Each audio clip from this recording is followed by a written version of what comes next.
Stop podcast, our third week of bi-weekly content for y'all. Joining me is my co-host, Sam Woods, Captain Woodsy himself. How you doing, Sam?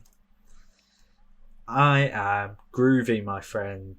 Busy but groovy. How about you? Pretty good. You know, hanging in there, with all this stuffs.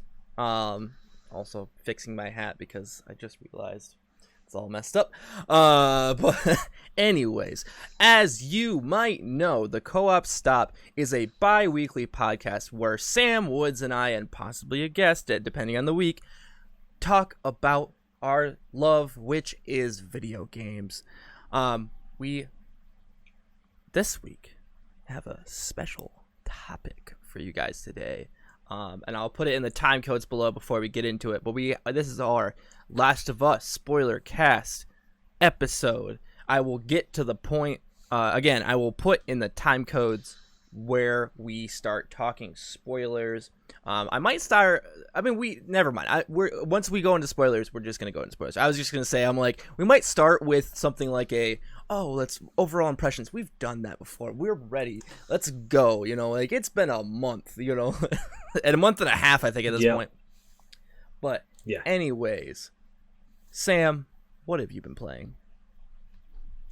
So, I'm kind of still straddling between Paper Mario and Animal Crossing.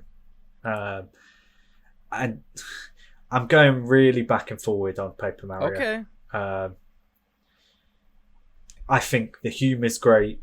I think the story's fun. The battle system is exactly what I worried it might be. It was like I was digging it at first. The longer you get, or the further you get into the game, the more of a chore it becomes. It becomes insanely difficult. And there's no benefit to fighting enemies, which is what I was kind of concerned about. As a adventure game, it's brilliant, but the battle system is just not doing an awful lot for me. Yeah, I've looked a few times at Origami King, and I'm like, man, I would like to jump into some Paper Mario goodness right now. But then also I look at things like Bug Fables that just came out. I think that was a month before Paper Mario came out, and it kind of I really like that aesthetic of that as well, and then it kind of harkens back. So I've looked at that a few times to kind of get that. But what you're telling me right now, as someone like yourself who is a Paper Mario aficionado, if you don't like it, I might pass up until maybe a later date. I know Nintendo games are notorious for not going on sale, but so I don't dislike it. Yeah, that's what I hear. It's usually a good game. It's just not. If you said the last one you played was Thousand Year Door, right? Yeah, but I didn't even play too much of it, honestly. So for someone like you, you're probably going to enjoy it more than somebody like me who's an old fart stuck in their ways of it needs to be like the Thousand Year Door. Right. So for someone like you may actually get more out of it than me. And like I say, I'm still enjoying it, but it's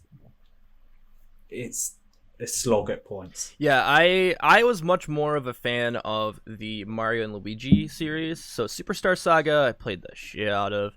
I didn't actually play anything. I might have played Inside Story just a little bit, but not enough to get a whole grasp of it. But I always found the Mario RPGs to be a bit weird because I just I associate the RPG-ness with Final Fantasy and just weird, crazy haired protagonists with this overall story, and Mario doesn't really fit the traditional protagonist of a JRPG sort of game. So they were always weird to me, but Thousand Year Door I think made it so the world was something you wanted to get invested in. It's not just a Mario game that happens to be an RPG. It's a world. It's a world on its own, away from Mario as a franchise, and I've always respected that.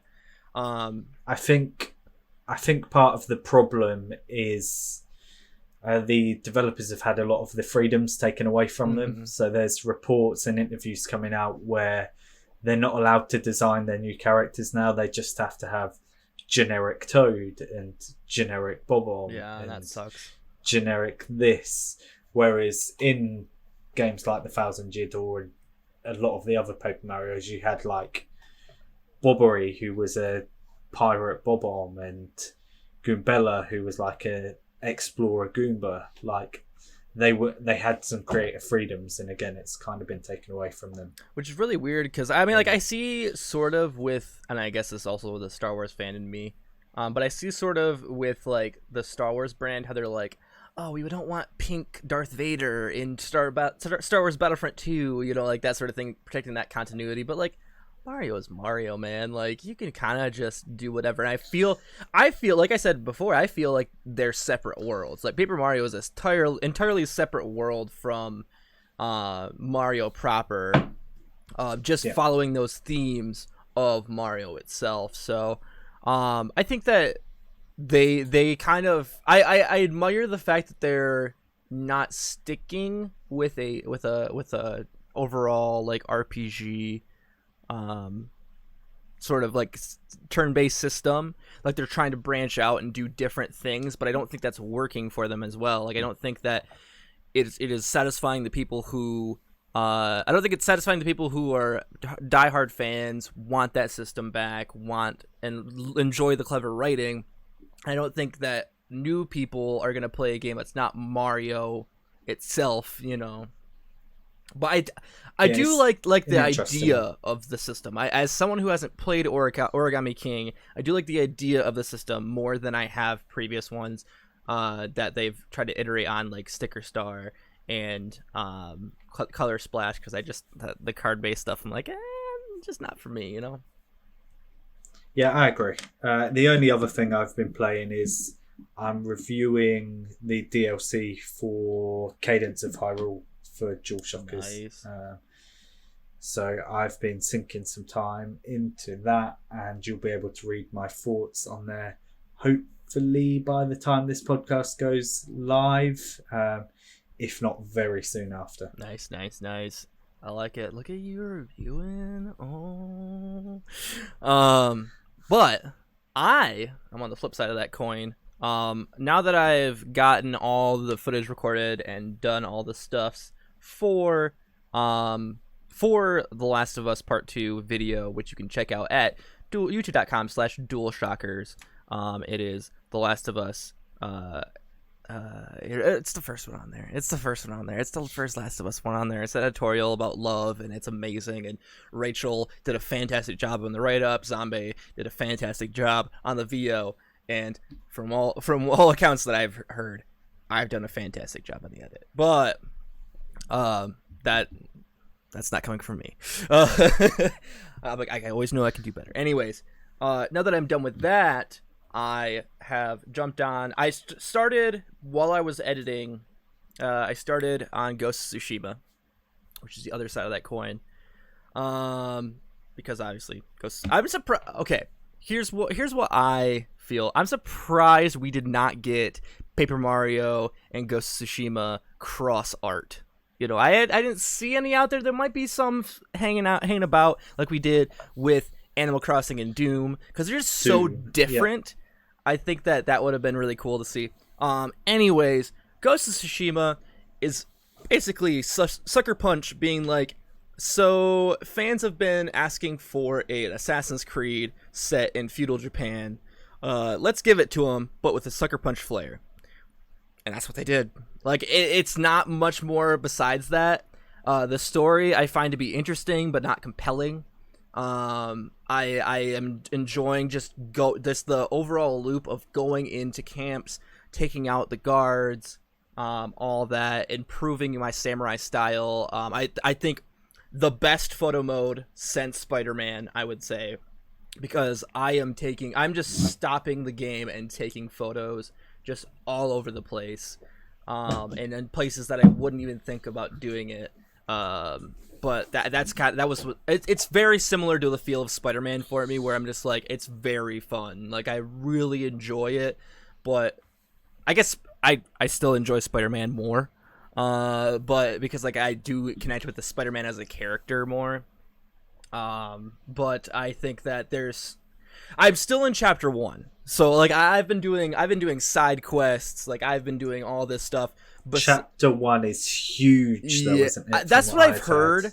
Again, I was kind of bouncing back and forth between the edit and Ghost of Tsushima, so I don't know exactly how far it extends, but the combat is like very cool. It's very like, it's weird to say it like this because it's not, but at the same time, it's like Sekiro light, where it's okay. The combat's more like last year's Jedi Fallen Order, where you can parry things and you get special moves. It's much similar to that. I think actually the better comparison is Star Wars. Like Star Wars Jedi Fallen Order to Ghost of Tsushima, very similar games, I would say.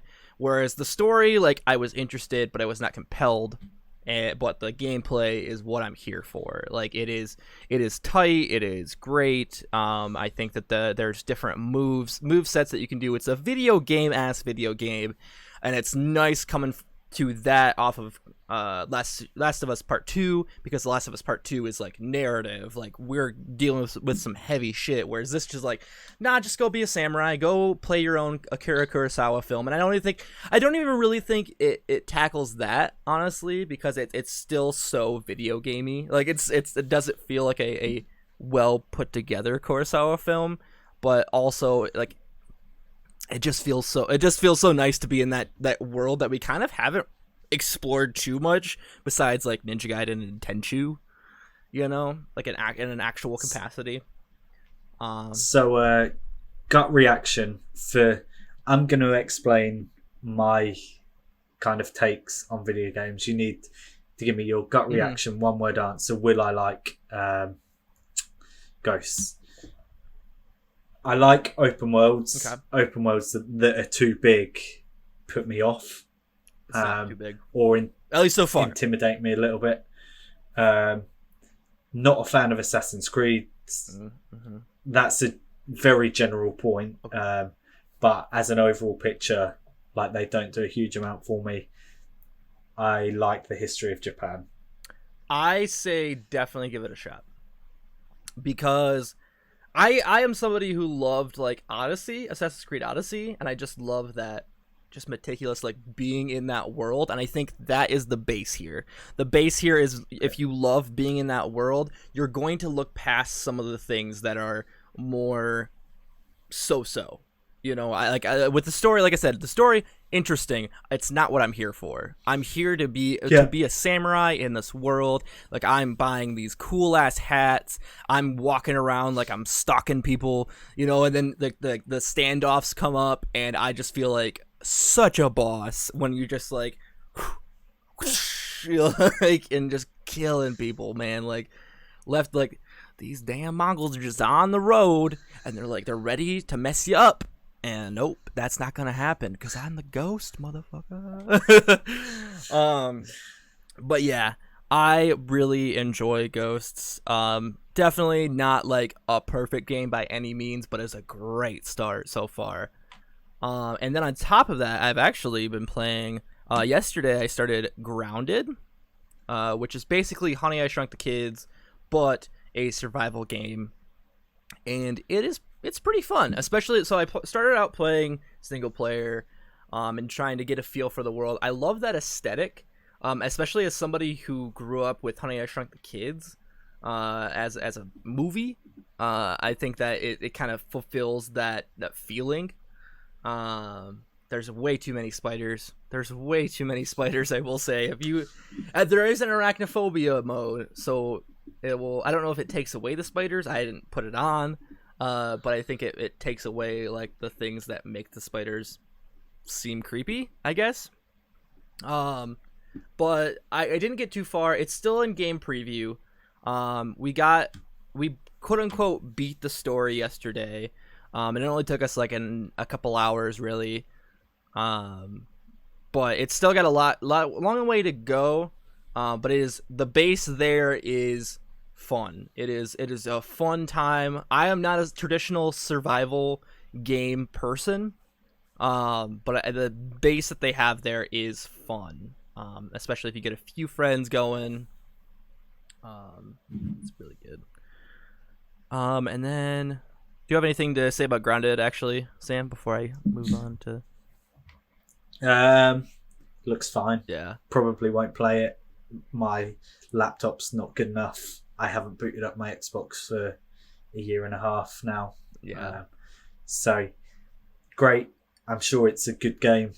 It looks fun, but I'm not gonna. I will say, to touch it. one, obviously, if you have Game Pass on Xbox, $10 gets you the game. Like that you have Game Pass, you have the game. And if you have Game Pass on PC is only $5. So you just try this out. That's what I did. Is you just jump on Game Pass on PC, try it out. It's totally worth a try.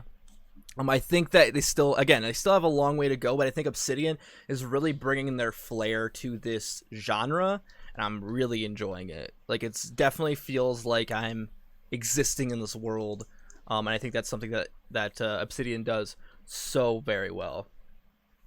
I'm trying to think if there's anything else I've been playing. I did finally buy and download Final Fantasy VIII. That is the only Final Fantasy I've never played, period. Like, I've at least played everyone. Except for Final Fantasy VIII.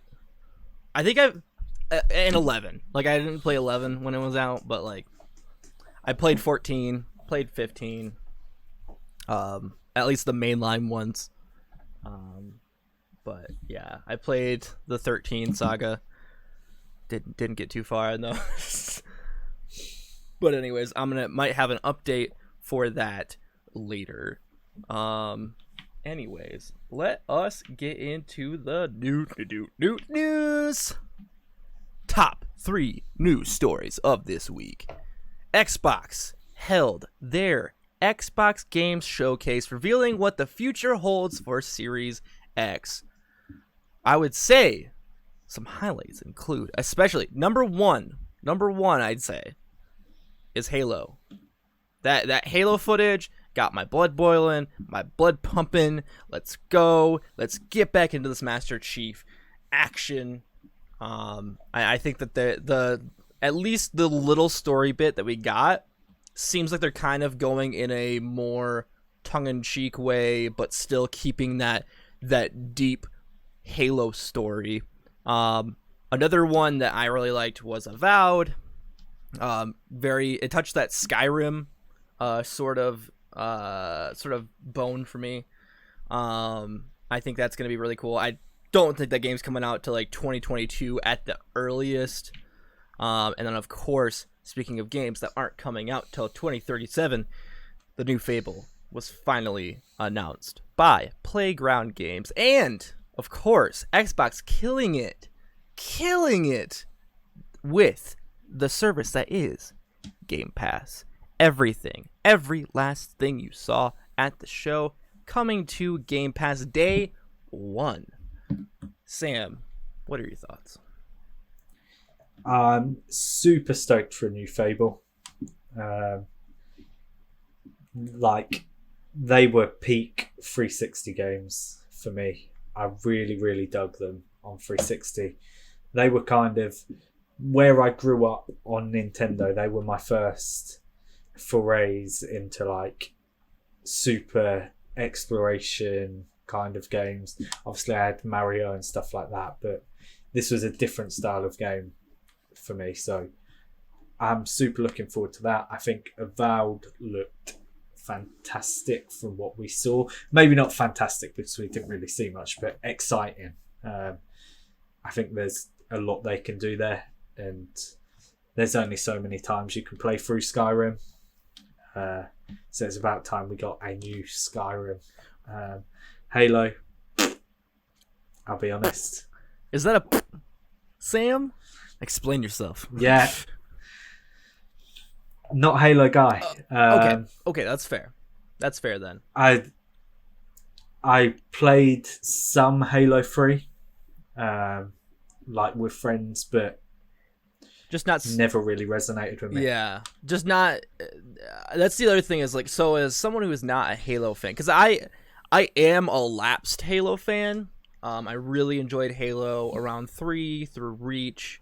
Even 2. I really like 2, except for the fact that I couldn't really play it because my parents were like, "Mm-mm, you're shooting people in this game." But yeah, I really was into Halo through 3 and through Reach.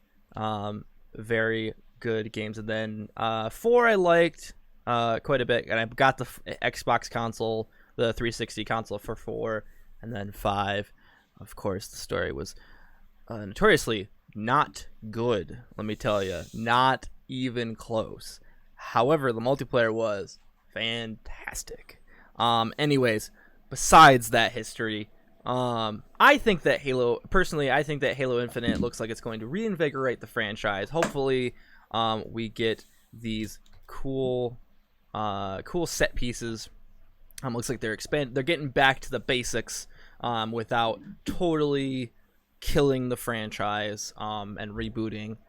But yeah, I think it has a lot of potential. I still would like to see a little bit more of what it's about, and a little bit more of what we're gonna get. It looks like now it's confirmed, through the footage that they did show. It's going to be a semi-open world, such as Tomb Raider and God of War. So we might get these little set pieces in here, and I just hope they don't go too far into the games as a service route that it sounds like they are.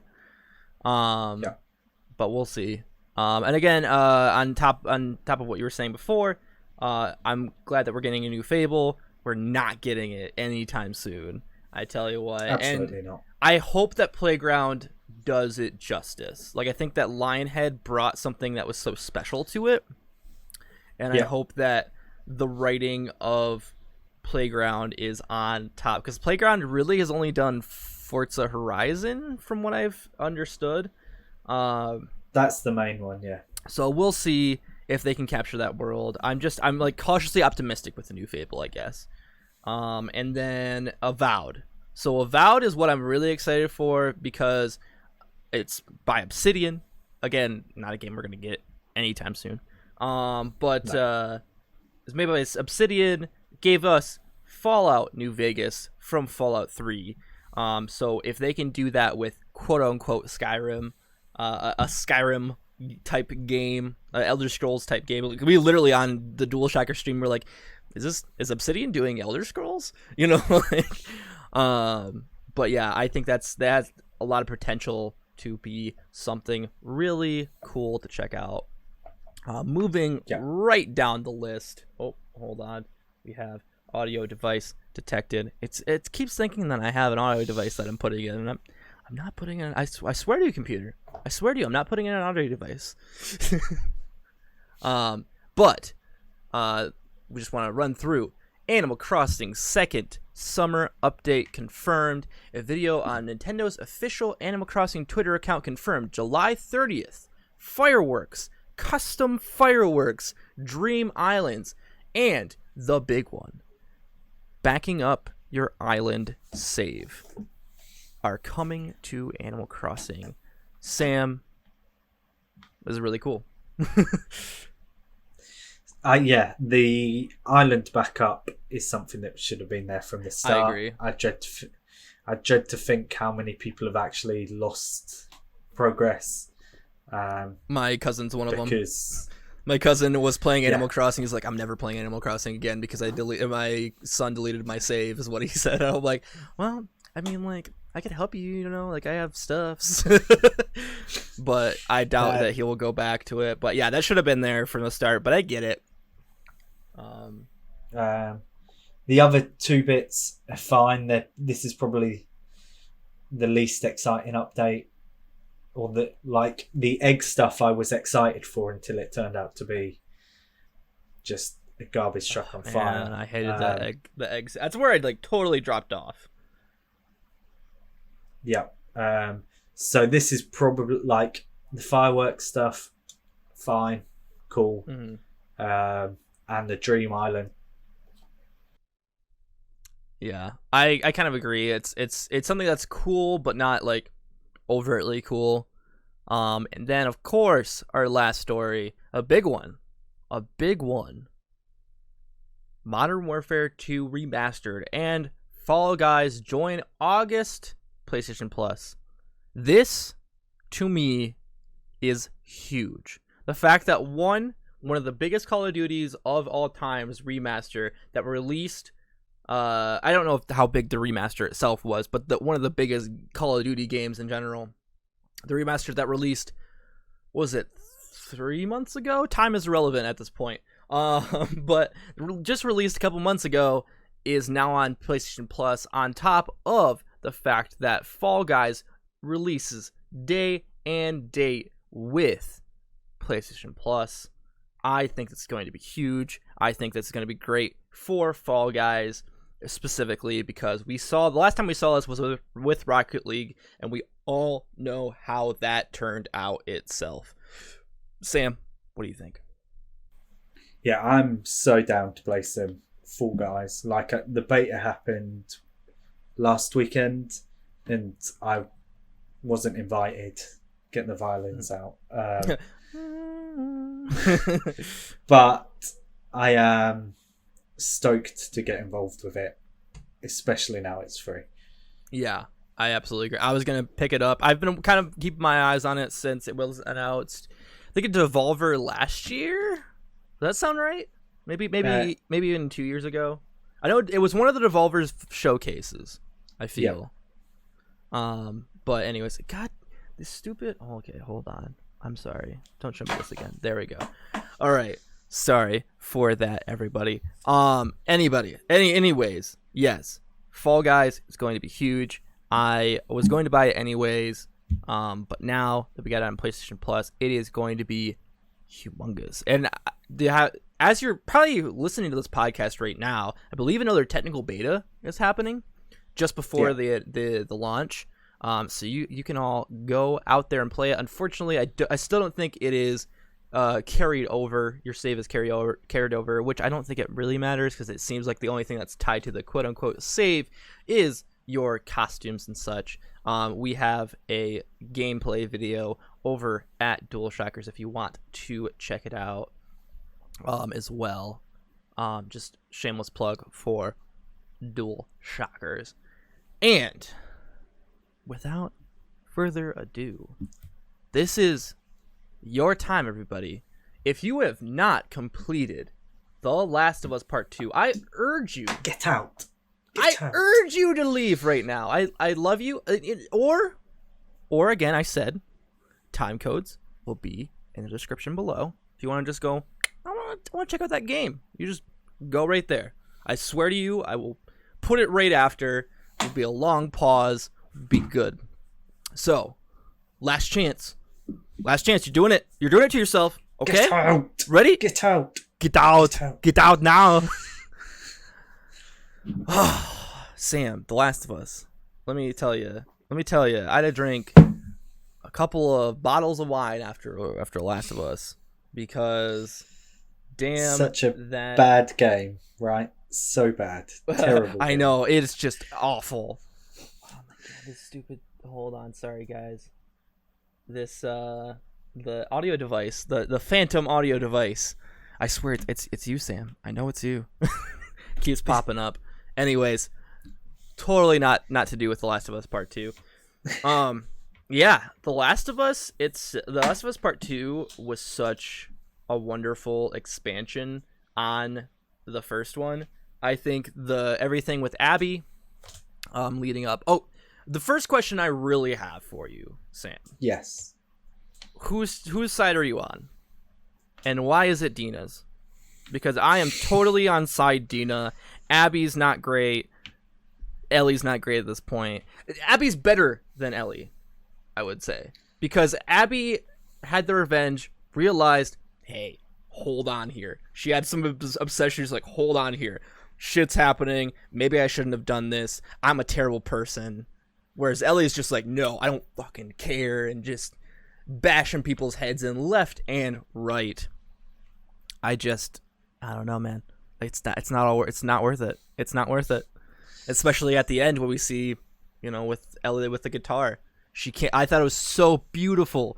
The fact that she could not play the song that she once played from Joel. Yep. In it because of her obsession for revenge. Like, I thought that was so compelling. But Sam, let's jump into your thoughts. Yeah, it's a fantastic game. I think I mentioned it on the last podcast that it left me feeling ways that I didn't know that like a video game could make you feel. Right. Coming away from it was almost like shock and disgust, but excitement and just every single emotion.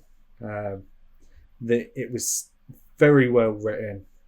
Fuck the people who say that it's a terrible story, because it's not. See, I don't even want to go that far. Like, I think that the people who think it's a terrible, quote unquote, terrible story, are justified, except for the people who are like, fuck this story, fuck the people who make this, fuck Neil Druckmann, all that. That doesn't need to happen. It's the whole Last Jedi thing all over again, where they're just like, oh, you made this, oh, I hate this, oh, we need to remake it, like, it's stupid. I wind it back a bit. Nerd culture. That's what I meant by that. I wind it back a little bit. Yeah. But yeah, because I don't think, for me, think everybody's unfounded with some of their criticisms, as long as they're constructive criticisms. Like, I know Cam on the DualShocker staff, not a huge fan of The Last of Us. I kind of feel like I've gotten a little bit of his impressions of Last of Us 2. I know he just didn't like the portrayal of certain things. I know our friend MC Fixer didn't really like the portrayal of Isaac, and I think that's totally justified. I think there's people out there. I just want to clarify, the people who are out there who had their criticisms of the game, I don't think are necessarily unfounded, but the people who are out there just being dicks, fuck off. Like, really, like really. No, it's really cool to see. You can tell that the actors were into this, though. I mean, just seeing things on other spoiler casts, like the Kind of Funny spoiler cast, which I still haven't gotten all the way through, is just like the fact that Ashley Johnson was so tied to the moment where Joel died, because she had lost her father at a young age, and she was reliving that, and I think that was so powerful. And then you just see everybody that was tied to this project just pour their heart and soul into it. And again, I don't think personally for me, I think I like the overall narrative of the first one a little bit better, because there's more points where I'm like, oh, this is special. And I don't think that's not to say that Last of Us Part 2 isn't special, because it very much is. But I think we've also had time. Like, I think we've also had time with The Last of Us Part 1, where we haven't had time to sit with The Last of Us Part 2 for so long. I still think just that being caught off guard, with The Last of Us Part 1, whereas Naughty Dog before was, Uncharted, Jak and Daxter, Crash Bandicoot, like they kind of were a little bit more lighthearted than just bam, The Last of Us. The opening of The Last of Us, I will remember till the ends of time, because it was just so powerful. I literally, as I was recording footage for The Last of Us editorial that we're putting up, I was crying at the scene with Sarah. Like, it's just, I don't know. Like, I think what Naughty Dog does with story is beyond something that is of video games to me. Like, I think that they reach heights in the script writing, in capturing the moments, and especially, I think I said this before on a podcast, but if you definitely listen to the official Last of Us podcast, produced by PlayStation, it is fantastic. Again, I like seeing Neil Druckmann capture each one of these emotions out of these actors is amazing. Like I listen to things like just not voiced, and I'm just like, I don't have any of that reaction. It's all the actors. It's all Neil Druckmann's writing. It's Neil Druckmann's and Bruce Straley. I guess I should also say just Neil Druckmann's on like the forefront of it. I think that Naughty Dog itself, everybody who worked on it, it's a beautiful game. Anyways, I feel like I'm taking up this. I will talk until the ends of the earth. Sam, continue. No, I agree. I think the marketing was very clever. Obviously, there were the leaks, which happened. I fucking had it spoiled for me. Okay, I didn't. That was going to be my question. I didn't think it was real when I saw it. Mm-hmm. Someone just commented something on Twitter, blah blah blah, golf, just like Joel dies or something. I was like, no, that's such a lie. But it still was in the back of my mind. So when Joel was captured, I'm sitting there and it's taken away some of the moment from me, because I'm kind of going, oh shit, maybe he does get killed. So it took away the element of surprise for me, which was a frustration, but the game just builds on it so much from there that it's almost not an issue later on. And that's the thing, is I think like I was also spoiled, quote unquote, because again, it was one of those things where I'm like, that's not real. Like, I felt like Joel had to die through some way. Like, I felt like I knew that was going to happen. I felt, honestly, seeing that one trailer that we got, I think E3 2018, I want to say, where it's implying that Joel is on the journey with Ellie. I thought they were pulling a Batman Arkham Knight where Joel was haunting her. Like, I thought that would have been really cool. But like, I think also what they did with the story, I think, was very powerful. Yeah, I got spoiled. The comment said Ellie and Joel die. And I was like, oh, okay. Like, I felt like Joel was going to die, but I didn't think Ellie was going to die. And in Santa Barbara, where she gets bit for the second time or third time or whatever now, I thought for sure they were going to end it out when they were on the beach, to where Ellie's just getting super, like, her super rage on, just like, this is my final thing. I have to kill Abby in order to avenge Joel. And then she finds out, that obviously that revenge is not the way. It only makes you lose everything. And I thought right there, I thought she was going to turn. Like, I thought, like, this person she is like throwing caution to the wind. She got bit. Like, I thought that it was gonna, like, this is like, oh, this is their last point to where she's not immune anymore. She was only immune to a certain point, and I thought she was gonna become the monster that she was, like, literally becoming, Yeah. But I think it was my brain does not think height, like, my brain does not think that to that level to where they left it to where she had nothing. I think that was a much better ending, because she is left at this point where she can't even play the song that she reminds her of Joel. She can't even do that anymore. And Dina being gone, JJ being gone, and all that, it's like the entire house being empty. It's just so haunting. It's just so, you can tell, like, she's distraught. She's like, I fucked up. All right, guys, we cut right here. My audio cut out for Sam for a second. We're back again. Technical issues. But anyways, what I was going to say with the spoilers is the fact that if you think you've been spoiled on things, I guess I should have said this at the opener, because obviously people who are here have either don't care or they have already played the game. But if you think you've been spoiled on a thing, of The Last of Us Part 2, you've not. Like, even if you got told the entire story, I think it takes playing the game to actually get the full breadth of that content. That's why I think a lot of people who are just reacting like, oh, Joel died, oh my god, I can't believe you killed my beloved character, like, I feel like they just read the fact that Joel dies and they were like, oh, Abby sucks, oh my god, you know, but they didn't actually play the game. They didn't get the context, the subtext. And yeah, I think stuff like the fact that the entire time I'm wondering, does Ellie know? Does Ellie know that Joel killed all the Fireflies, or at least a good chunk of the Fireflies, to get her out of there?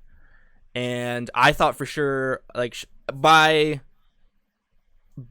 up until day 1 ended, I was like, she might know. And then I was like, oh, she doesn't. And then I'm like, oh, she doesn't know. Like, throughout the entirety of day 2 until the hospital scene where, of course, it happens, she figures it out. I thought that was so powerful that we got the actual scene. I think the flashbacks help so much to lighten up the story itself. Not, I guess lighten up's not the right term, but spread out the story.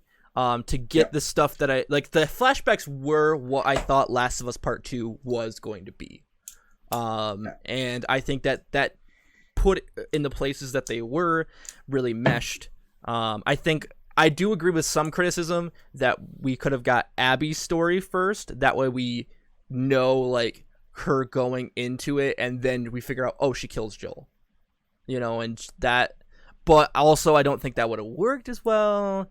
No, I think it's done in the right order. I've been writing things down as they come to my head, and flashbacks was one of the things I've written down. I think the flashbacks were really cool. Yeah, I agree. And there were brevity. There were quote unquote brevity for the hard reality that was The Last of Us Part 2. Obviously, the one that everyone talks about is the astronaut museum situation. The giraffe scene of this game. Yeah, that was a moment. Mm-hmm. Well, especially if you interact with everything, you really get like a camaraderie. You really get where they're at in their relationship. Like, you really get what they're going for, and how much Joel has actually felt like this is his daughter, you know? Yeah. No. And then go ahead. Kind of that leads on to ties it up nicely. So then you got the flashback with Tommy teaching Ellie to shoot, which was a really cool scene. And then you have the sniper scene later on where you're getting sniped at as Abby, and you start to put two and two together. Yeah, which I just thought was a really cool way of kind of making it go full circle. Man, how much of an asshole is Tommy at the end of this game? Tommy is the linchpin to where Ellie is like, all right, I guess I gotta go. Like, I really liked Tommy up until the end, where he turned into a bit of a dick. Tommy's such just a normal dude, really, up until that point. Obviously, he's not, but he's slightly more relatable because you haven't seen him commit mass murder up until this point, or anything like that. He's just another dude living it out in Jackson. But then you start to see who he is by the end of it. Yeah, which kind of sucks. Yeah, and that's the thing, is like, it's cool. It's not, I guess not cool is not the right word for it, but it's interesting to see that Ellie's the one. She's like, we have to go avenge Joel, and Joel and Tommy's like, I don't have the men, we don't have the firepower. I would love to go out there and do it, but I can't.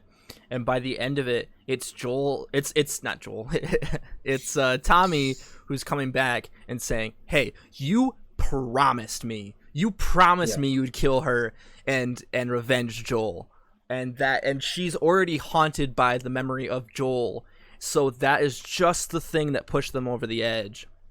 And and Ellie's just in this nice farm life. She did go and try to avenge Joel, and she lost, and she should have just been cut off there. But then it took her actually like seeing how much, even what's really interesting is about Santa Barbara and that ending is her coming to Santa Barbara trying to kill Abby with the full intent, and seeing her on the crucifix on the and cutting her down, and seeing how weak her and Lev are, and still being like, nope, still gotta do this.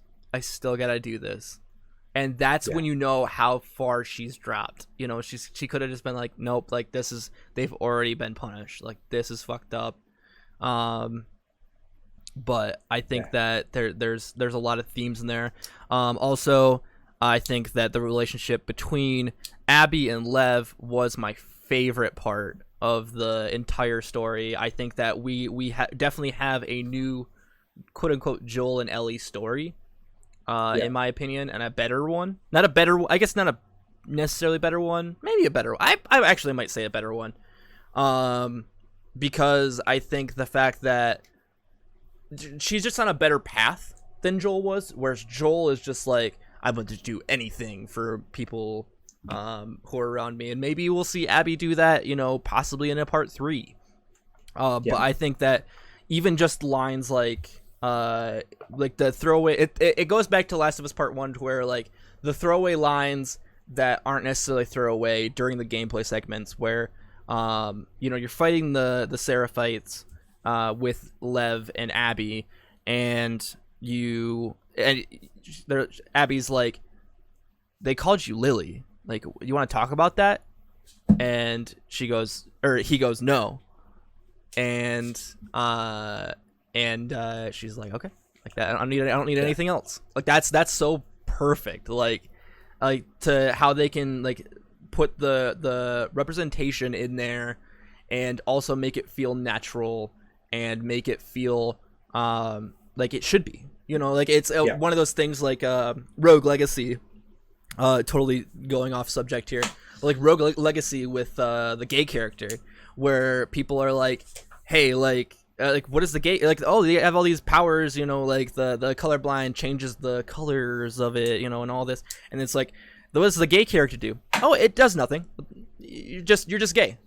Like, that's what's so cool, is that it's like, yeah, that's it. Like, why do you hate people? Like, people are people, man. Like, I don't know. I just love how that was portrayed. And the entire time, like, when we were in that scene with the Seraphites Island, I forget what the name of the island was. I know what you mean. That entire time I was so worried about Lev. I was like, especially when that fucking big ass beefy dude comes up, I'm like, don't you fucking kill Lev. Don't you, Neil Druckmann, I swear to God, don't you fucking kill Lev.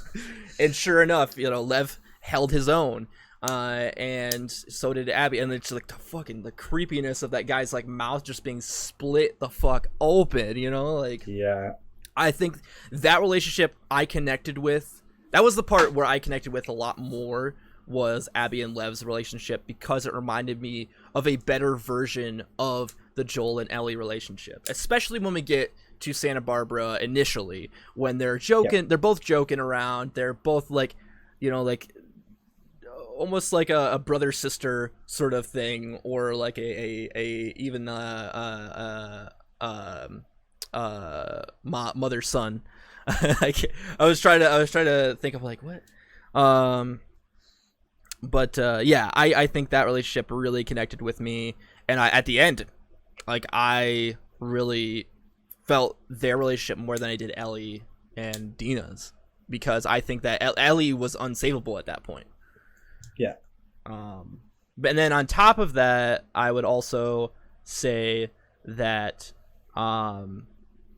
that the Abby and Lev situation was very well, I guess more of what I was trying to say is that you can, on top of the layer of the father son, or the father son, the father daughter relationship that Joel and Ellie had. You can see that Ellie has adopted the Joelisms. That's the sole reason why she wants to go out for revenge. Like she has been. This is a girl who has been raised by Joel for the last 4 or 5 years. I don't know exactly how long we've. Like, I think The Last of Us Part 1 is like 1 year, and then The Last of Us Part 2 is 4 years. Anyways, we're just gonna say 5 years. Like, this is a girl who's been raised by Joel for 5 years, has Joel's personality in her at this point, and you see that up until the end of the game, where she's just like, oh man, I can't believe I did this. Whereas Joel was like, I did what I had to. Yeah, It's really cool. It's really good character development throughout. I agree with the Lev and Abby situation. Do you think they go for a Last of Us Part 3, leaving honestly Ellie and Joel behind? I'm at the same place I was with the first one, where I think that there could be a Last of Us Part 3. I don't think there needs to be. I think this is a complete story. I thought The Last of Us Part 1 was a complete story. I thought, and I was blown away with Part 2. I am excited for a Part 3, but also I don't necessarily need it. I'd also like to see Naughty Dog tackle something else, and but I think there's some things that were thrown around that I've heard from people in my circles that they've explained, like, hey, like, this is what could happen. And you could find Ellie, like she's older now, even still, and just bitter about everything, but she's still the only cure, and then get to the point where they actually cure everybody. But I also don't want that. I also don't really want that, because the fact I like the world is so dark. Like, The Last of Us world is harsh. It is very harsh, and it should remain harsh, because that is the reality they live in. Yeah, give me a new Naughty Dog game based on the cards that you find throughout the world. Dude, yes. Superhero. Yes. I think I agree with the sentiment too, that I think necessarily Naughty Dog's games are quote unquote average itself, but the story and gameplay design of it itself are very good. Yeah. But I think the overall gameplay, like, you go through is good, but the systems there are good. It's just not something that's like the story is the main thing here, basically, is what I'm saying. I thought the gameplay felt a lot tighter. It did, for sure. Part 2. For sure. Especially as someone who had to go between Part 2 and Part 1, back and forth. Yeah, it's tons tighter. I think that they still are great. I think, again, going to the gameplay stuff, Naughty Dog, I swear to God, if you make another game where I have to kill so many dogs, I swear to fucking God, I will find you. I will find you. Yep. Like, that's what people should be mad about, let me tell you. Like, how many these nice little doggos that I had to kill, and then I would watch Alice get killed twice. Are you fucking kidding me, Naughty Dog? Yeah. But anyways, yeah. So that I was like, that's when I was like legitimately uncomfortable playing the game. What's funny is that was where I was just like, all right, I don't know if I like this. Like, I in most games, I'm like, I'm gonna avoid trying to kill these dogs at any cost, and Me too. I thought they were also terrifying. Like, it's not like it was just like a thing I could go around and like, no, they're going to find you. They're going to find you. So there's some encounters where I just like ran away. And on top of that, and I've said this before in a few other, I think, podcasts, I want to say, but I'm not sure. I've just said it a lot. Is the fact that we even had storytelling in the gameplay with things like, occasionally when you kill somebody, you would hear, oh, Ryan, they got Ryan, like, and just like you felt the characters die. Like, you felt characters die, not just enemies. and that's what was interesting. That's is one the of the fact other that things they I've built the gotten written world down. like that. Yeah. But yeah, other than that, Yeah. I think it was a fantastic game. Sam, you have more talking we points, just- I'm sure. Can we just talk about one of my favourite scenes in the game? One of my favourite gameplay kind of moments is exploring the hospital, Ground Zero. Yeah.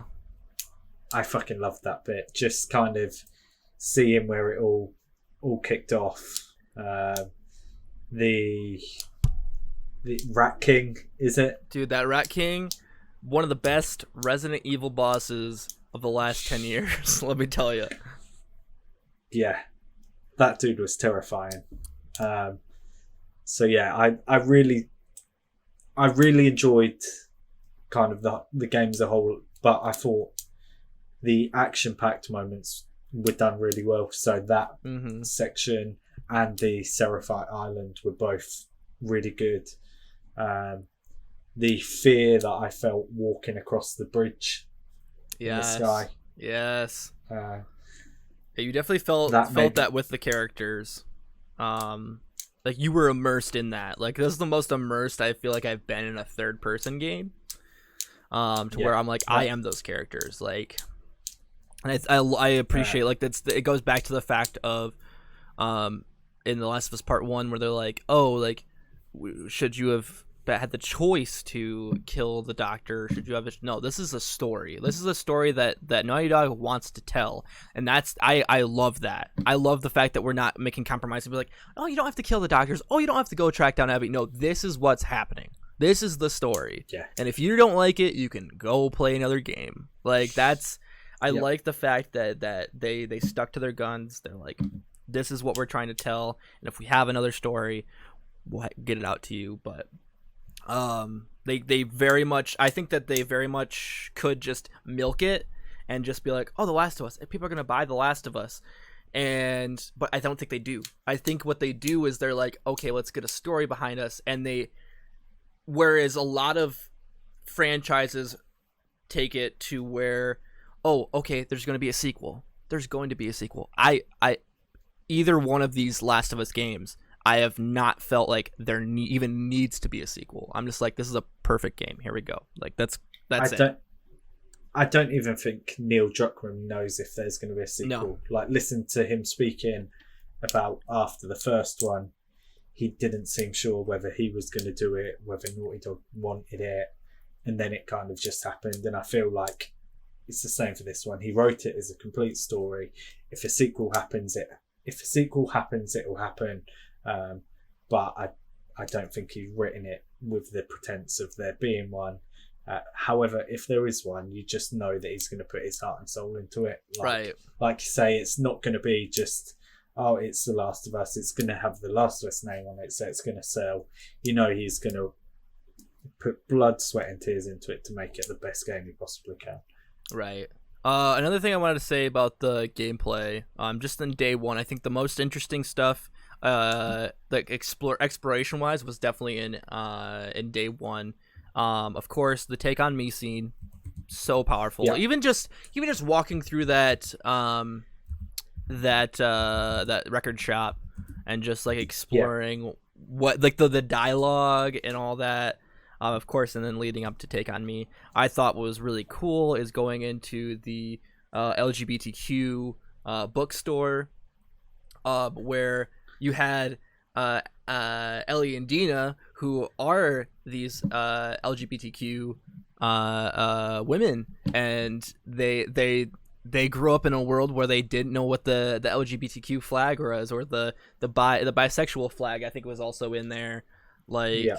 I think that was really, really cool. Like as a moment, it's just like, what's all this? Like, all these books are all written by women. And I was like, oh no, there's some dudes in here. Like, and it was just like really cool to see where they're at in the world, you know, and the fact that, like, and also see the painted on the outside of the sidewalk, you know, is the LGBTQ colors, and that was really cool. Just seeing that sort of stuff baked in there was really cool, and the fact that I didn't even think about it. I'm like, of course they don't know what the LGBTQ flag is. Like, of course they don't. They didn't grow up in a world where we are you know, like where it's mass known, you know.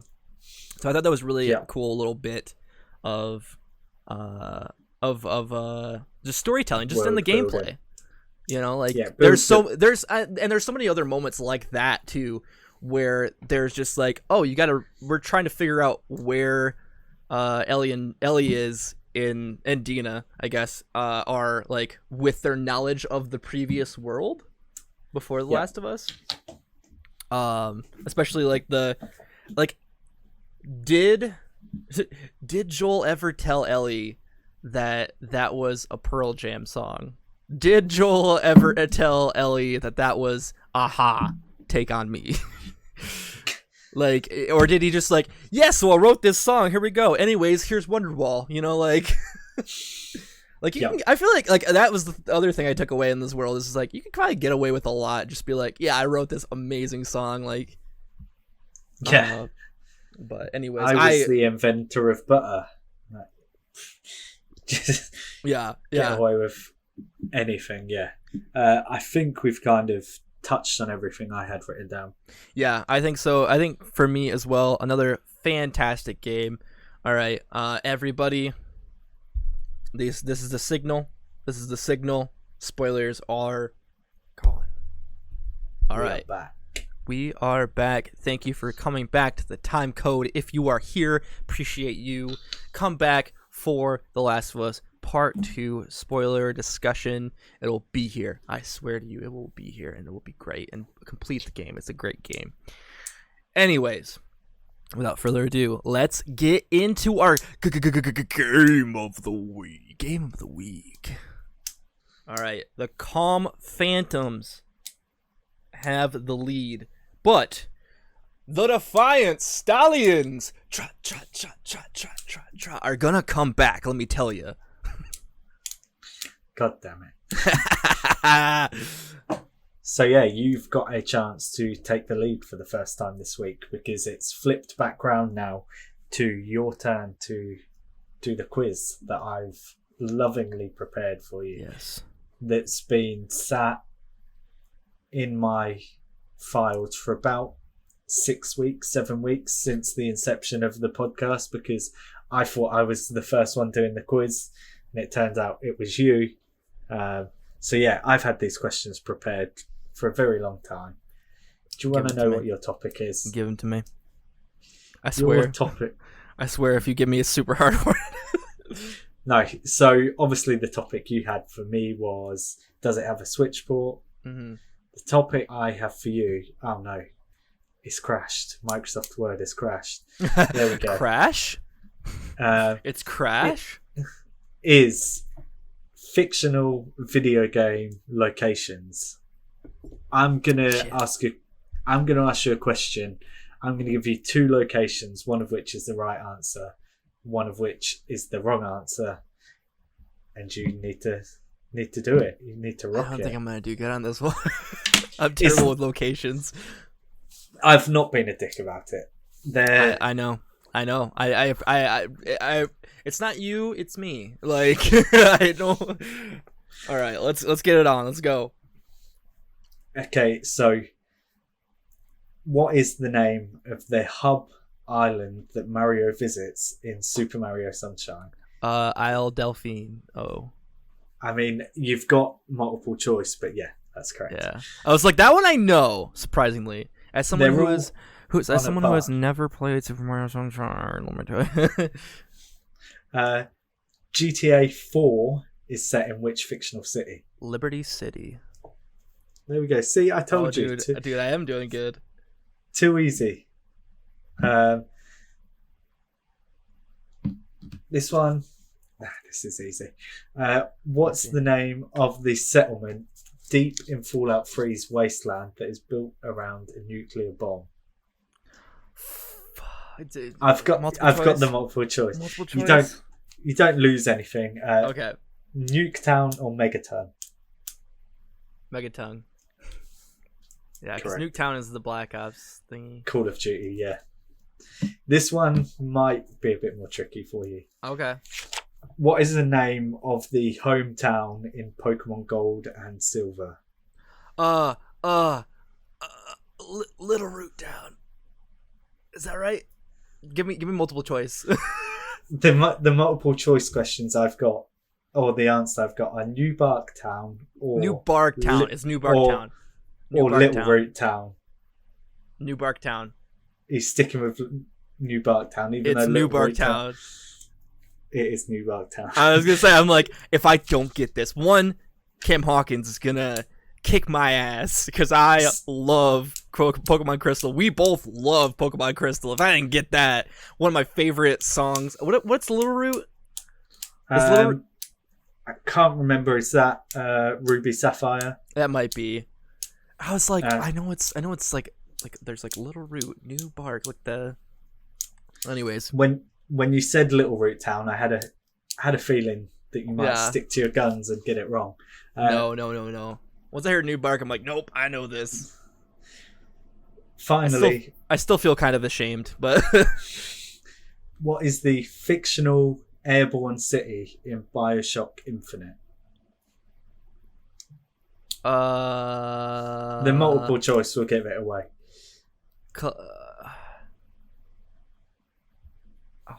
It's not Columbia.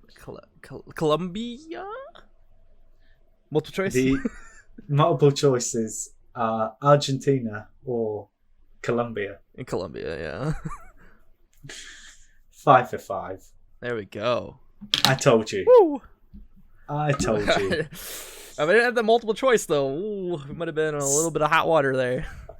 So I think we discussed before the show that we're going to do away with multiple choice after this. I think it's the right thing because we've both gone 5 for 5. Yeah. It'll spice things up a little bit. Well, and I think that the as someone who was on the 20 questions, I think that also like is harder, like the difficulty level, the difficulty spike as in it were in video games, was a little bit different. But that is a winning lead for the Defiant Stallions. All right. God damn it. So that puts you on 8. I'm on 5, but I have a chance to take that lead back on the next episode when me and whomever the guest might be tackle your video game, Who Am I? I'm gonna make you a semi-easy one, but semi-hard as well. I was kind with your one. Yeah. So yeah. I'm not asking you to repay the favor, but no, it'll be something simple ish. So I can. Yes. I don't know if we've established. Do you have a thing? Like, do you have a thing for the Calm Phantoms? I think okay. Here, I got a pitch for you. Let me see.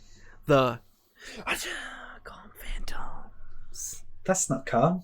That's anything but calm. What? Okay. You want me to be like, the Calm Phantoms? I'll have a think. I'll figure something out. Okay. I want you to get into it, doggy dog. We got it. The Defiant Stallions. Ha ha ha ha ha. Like, I don't want to be the one guy who does it. Especially if we're having a guest next week. You know what I mean? Like, just introduce them to this weird ass thing. We'll figure it out. Or just like the Calm Phantoms. I want to tap into my inner Phantom Thieves and take it Persona style. But I don't know what I could do. We'll figure it out. Yeah. And without further ado, that is the end of our podcast here today, everybody. Thank you all for joining us here. Sam, where can they find you? I think you said where can people find me, but your audio. I did. I'm sorry. Your audio is still not there, but I'm going to go ahead and say that you can find me on Twitter at Captain Woodsy. There you'll find my Twitch streams. You'll find my YouTube channel, which has been neglected. You'll find links to some of my Jewel Shockers articles, all that good stuff. And of course, you can find me on this YouTube channel that you're watching, Co-op Stop, right now, youtube.com/ShakaMcPain, where these episodes plus Memory Lane are put out. And Memory Lane Unscripted as well. Let me tell you. And then, of course, I've been neglecting in the streams lately, but I'm trying to get something a little bit going. But twitch.tv/ShakaMcPain. Of course, pay attention to twitter.com/ShakaMcPain as well, or at ShakaMcPain on Twitter, for when I go live. We've been doing some Twitch things. We did some Twitch things last night. Well, by the time of this recording, it was 2 days ago.